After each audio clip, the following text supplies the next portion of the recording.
So imagine a quiet Pennsylvania town where the ground itself is on fire.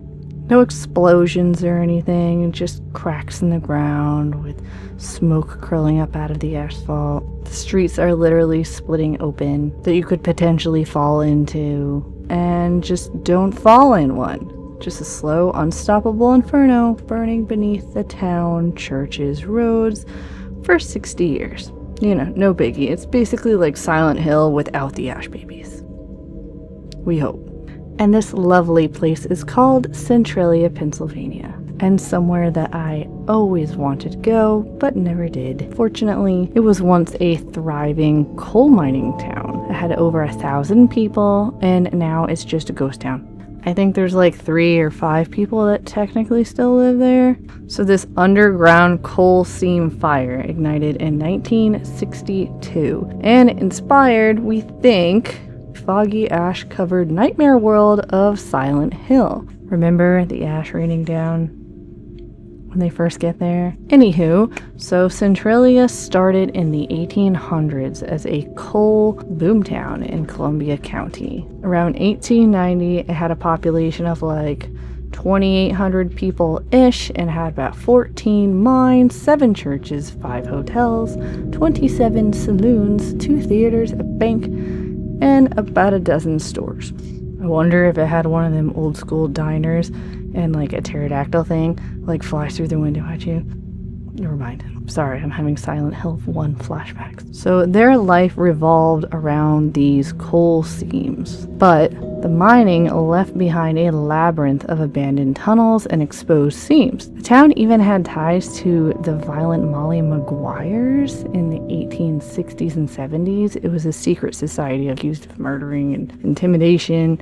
By the mid-20th century, the coal industry declined, oil and other fuels took over, the mines closed, but the underground network remained full of coal, just waiting to catch on fire. On May 27th of 1962, just before Memorial Day, the borough used an abandoned strip mine pit as a landfill for trash. Note to self, don't do that. To clean it up, the volunteers set fire to the trash, which was a common practice at the time. But they ignited something much worse. Through a hole in the seam in the trash pit, the flaming trash pit, the fire spread to exposed coal and then into the underground mine workings of the Buck Mountain seam. It slipped into the vast networks of tunnels and beneath the town.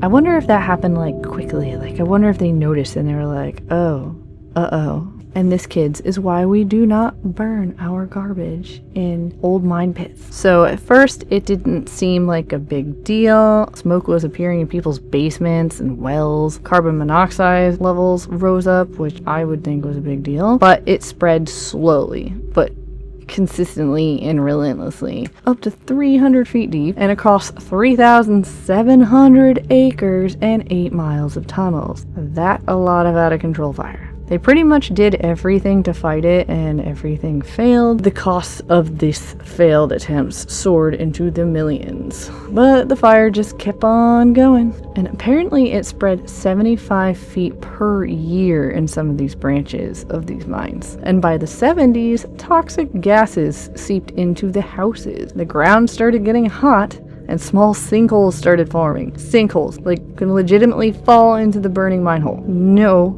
thank you. And that's about when I would have moved. If gases in your house and burning sinkholes was not bad enough, it got worse. So the real horrors started in the 80s. In 1981, a 12-year-old named Tom Domboski fell into a sudden 150-foot sinkhole in his grandmother's backyard. He was literally saved by grabbing tree roots. This is like literally what nightmares are made of. But that image shocked everyone. So toxic fumes and carbon monoxide and other fun toxic things made just breathing dangerous in this town. The homes were heated unnaturally, and in the wintertime when there was snow on the sidewalks, it would just melt. And the residents fought relocation. They did not want to move. I would have been like, peace out. But the federal government stepped in with eminent domain. Over $42 million was spent to buy out properties. Most families left in the late 80s and 90s. Buildings were demolished one by one. The post office zip code was erased in 2002.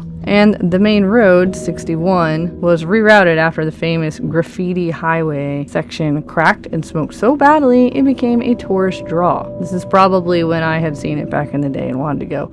Actually, that's not true. When I saw it, there wasn't graffiti all over it. It was like the dawn of YouTube, I think. So now it's covered in graffiti and partially reclaimed by nature and trees and overgrown stuff and smoking cracks in the ground that you don't want to fall in. So today, about 5 residents remain-ish. The fire is still burning on and could last another 250 years. That's ridiculous. The area is obviously condemned, and signs warn of deadly gas, sudden ground collapse, and extreme danger. Obviously, if the first 2 weren't dangerous enough. So it wasn't like a sudden apocalypse in Centralia. It was like a slow erasure. A single trash fire. Complete devastation to this entire area. So while Pennsylvania's had about a dozen other coal mine fires, Centralia is like the symbol of coal mine fires. Visitors do go there, even though it is not advised. I don't think you should go there. I wouldn't want to fall in a burning hole. Visitors claim to see apparitions, strange silhouettes, and hear whispers and voices. Another recurring tale is that the town's first priest, Father Daniel, cursed the area after being attacked by the Molly Maguires in the 19th century miners' secret society accused of violence and such. Some people claim that he said that the church that is there would be the last standing structures or would outlast everything, and it's still standing today. And a lot of people also describe it as a gateway to something much darker, with all the sulfur smell and gases and unnatural heat and cursed feeling. I would imagine a very eerie place, just an abandoned town with smoke rising out of the ground. I would say you could probably consider that a bit of a paranormal hotspot. So what do you think? Do you think it was a curse? Do you think Centralia is just a tragedy?